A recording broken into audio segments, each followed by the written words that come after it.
In this Monster Hunter Wilds video, we're going to be taking a look at the best skills for the dual blades. There are a total of 148 skills in Monster Hunter Wilds, so it can be very difficult to narrow down which ones you should be using when using this weapon, but that is exactly what we're going to cover in this video. The dual blades are the weapons that have the fastest attack speed in Monster Hunter Wilds, allowing players to perform a series of rapid successive strikes within a short period of time. With the dual blades featuring a gauge mechanic with the demon gauge in buff states, the demon mode and archdemon mode provide additional damage and speed to the hunter. Skills that take advantage of the rapid attack speed and the gauge mechanic of the dual blades will help unleash the weapon's full potential. The focus skill increases the fill rate of gauges and reduces charge times by up to 15% at max level. Even though the dual blades weapon has no charged attack, the increase in gauge fill rate is significant since you can fill the demon gauge to full and activate archdemon mode just by landing a few hits while in demon mode. This will allow you to unlock the full moveset while using the dual blades and enable you to perform perfect evades and use your demon flurry attacks out of demon mode much faster after starting the hunt. The increase in the fill rate of the demon gauge also means that it'll be easier to top up the gauge to ensure that you do not exit archdemon mode during your hunts. The power prolonger skill increases the duration you stay in a powered up state for your weapons. For the dual blades, this means you'll be able to remain in archdemon mode longer once you've activated it by filling the demon gauge. As the demon gauge drains slowly over time, irrespective of whether you're using the blade dance and demon flurry or not, the power prolonger skill reduces the drain rate of the meter and allows you to stay in archdemon mode longer. Although you can top up the demon gauge before it runs out by landing attacks apart from the blade dance combo while you're in demon mode, having the power prolonger skill equipped will allow you more time to do so, making it less likely for you to exit archdemon mode during your hunts. The focus and power prolonger skills are equipment skills that come with weapons and can be found on various ones across different trees in the game. Although none of the dual blades include both skills, you can use both by utilizing decoration slots or equipping a charm with the missing skill. The Marathon Runner skill is an equipment skill found on armor pieces that reduces the continuous stamina depletion rate of actions that drain stamina.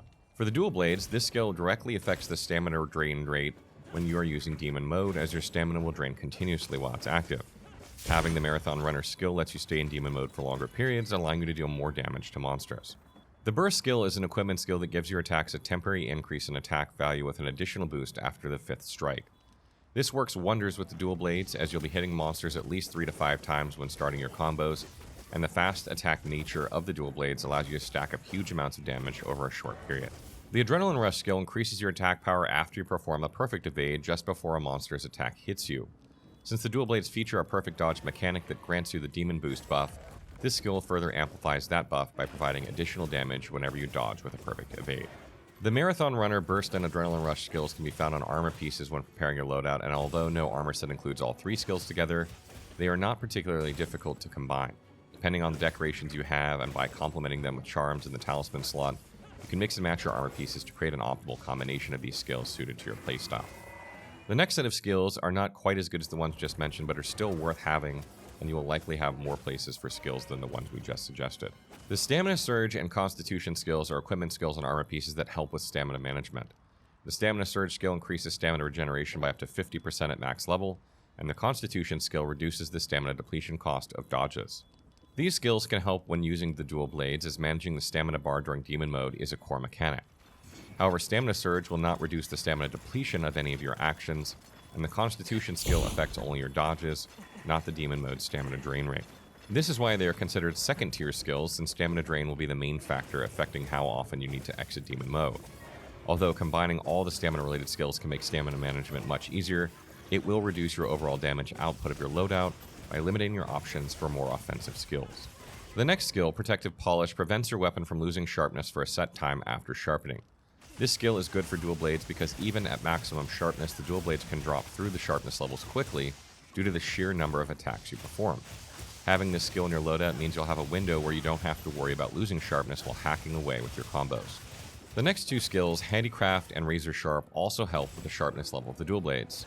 The Handicraft skill extends the sharpness gauge of a weapon by a set amount at each level, although it will not extend it beyond the maximum value. This helps lower rarity level dual blades with their sharpness meter, but not rarity 8 weapons since they already have the maximum sharpness value. The Razor Sharp skill gives your weapon a chance not to lose sharpness with every strike, and at max level this effect has a 50% chance to trigger. This skill can help the dual blades immensely if you're lucky, as their sharpness level might not even drop to the point where you need to sharpen them again using a whetstone. However, luck and randomness are involved, making this skill in tier 2. It's also worth noting that both these skills are exclusive to decorations, which also adds to the fact that they're in the second best tier. Another skill that's good to have when using the dual blades is Weakness Exploit. This skill increases affinity when attacking weak parts and further increases affinity when you hit or destroy wounds.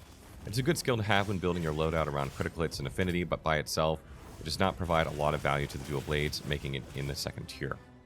These last set of skills are optional skills that are not quite as good as ones we just mentioned, but are still worth having compared to some other skills for the dual blades. The Evade window and Evade extender skills improve your dodges and evades by increasing the invulnerability window and the distance of your evades respectively.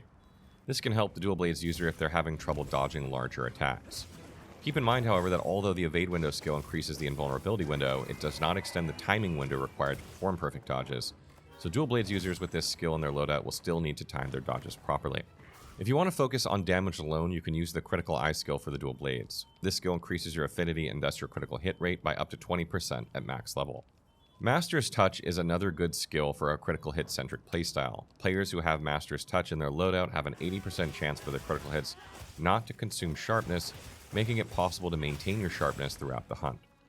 Ebony Odogaron's Power / Burst Boost is a set bonus skill that activates if you have a set number of the Garden Ebony armor pieces equipped. Although this skill further enhances the Burst skill, already in the best tier, by increasing its duration and attack power, it requires specific armor pieces to be equipped, locking you into a particular armor set.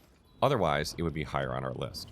So that wraps up our video for best skills in Monster Hunter Wilds for the dual blades. I hope you got something out of this video. We try to give you a large selection of skills to pick from, and you will probably have other skills as well as you play through the game. These are the very best ones. What do you guys make of the list? Are there ones that you would add? If you have questions or comments, please leave them in the comments below.